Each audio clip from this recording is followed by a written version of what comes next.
नमस्कार दोस्तों। आज की इस वीडियो में हम देखेंगे कल हम कौन से स्टॉक में ट्रेड कर सकते हैं। इससे पहले मैंने आपको 19 तारीख को जो स्टॉक्स दिए थे उस स्टॉक्स का क्या रिजल्ट हुआ वो हम देखते हैं। मैंने पहला जो स्टॉक दिया था वो HDFC का दिया था।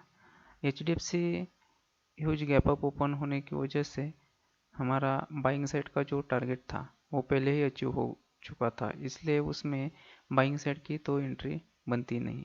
और हमेशा ये याद रखना, जो भी कॉल्स यहाँ पर पोस्ट किए जाते हैं उसमें कोई स्टॉक गैप अप और गैप डाउन ओपन होता है तो उस स्टॉक में आपको एंट्री नहीं करनी है। अगर वो दिए हुए लेवल पे अगर वो सस्टेन करता है तो ही आपको उसमें एंट्री करनी है, अदरवाइज उसको इग्नोर करना है। लेकिन हमने HDFC को सेलिंग साइड की भी एंट्री बताई थी।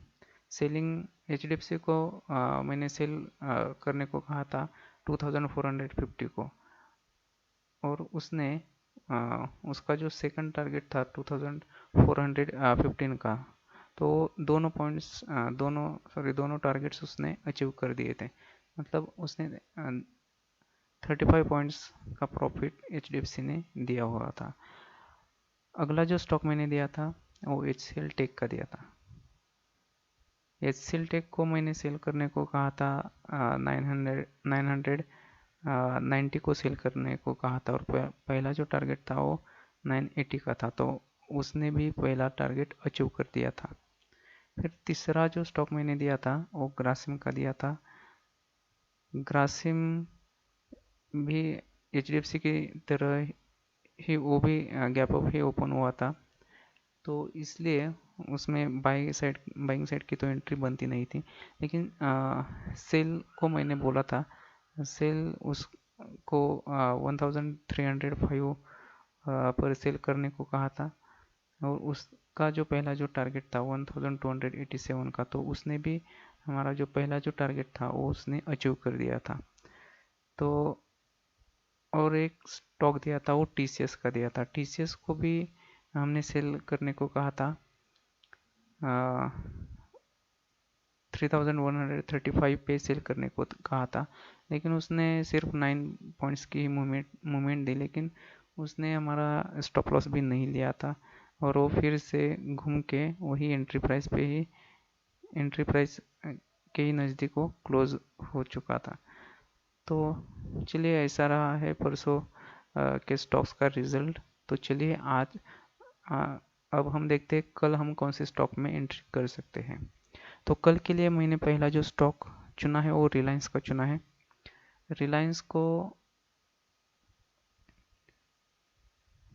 रिलायंस को आप 1888 के नीचे सेल कर सकते हैं, और उसका जो टारगेट रहेगा, फर्स्ट टारगेट रहेगा 1860 का, और सेकंड टारगेट रहेगा 1830 का रहेगा, और उसका जो स्टॉप लॉस रहेगा वो 1905 का रहेगा।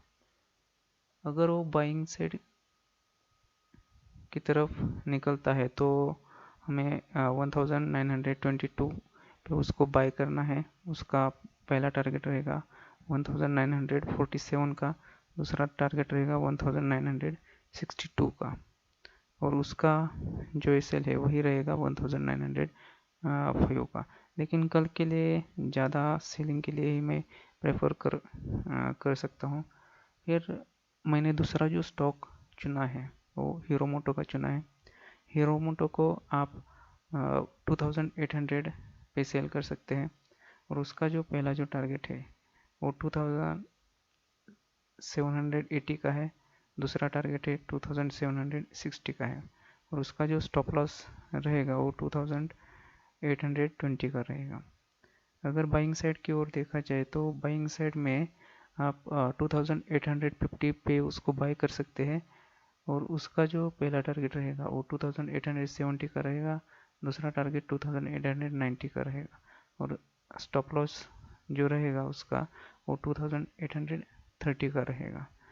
देखो एटो के जो भी स्टॉक्स है, हीरो मोटो को है, बजाज ऑटो है, मारुति है, इसमें उस आयशर मोटर है, उन चारों स्टॉक्स में कल के लिए एक अच्छी मूवमेंट आ सकती है। फिर मैंने अगला जो तीसरा जो स्टॉक मैंने चुना है वो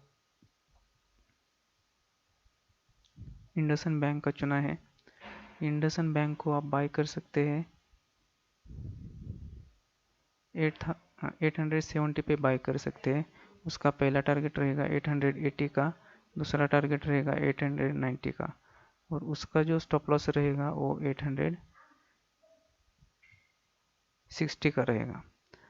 अगर सेल की ओर देखा जाए तो इंडसइंड बैंक को सेल कर सकते हैं 840 पे। उसका पहला टारगेट रहेगा 830 का, और दूसरा जो टारगेट है वो बहुत नीचे है 815 के आसपास है।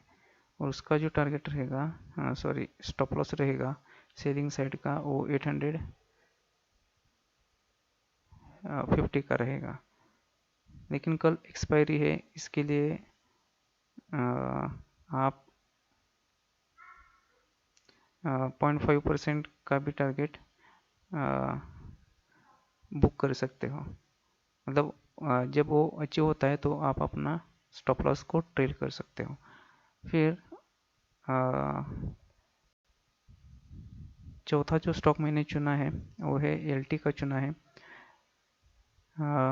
एलटी को आप सेल कर सकते हो, एलटी को आप सेल कर सकते हो 1305 पे आप सेल कर सकते हो। इसका पहला जो टारगेट है वो 1295 का है, और दूसरा जो टारगेट है वो बड़ा टारगेट है, 1260 का टारगेट है। अगर वो 1295 को ब्रेक करता है तो, और उसका जो स्टॉप लॉस है वो 1315 का है। अगर बाइंग साइड के ओर देखा जाए तो 1346 पे इसको बाय कर सकते हैं, और उसका जो पहला जो टारगेट रहेगा वो 1356 का रहेगा, और दूसरा टारगेट 1367 का रहेगा, और स्टॉप लॉस जो रहेगा वो 1337 का रहेगा।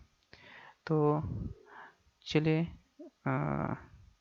अगर आपको ये वीडियो अच्छा लगा हो तो इसे ज़रूर लाइक करें, शेयर करें, और जो भी नए देख रहे हो वो सब्सक्राइब करें। Okay, thank you.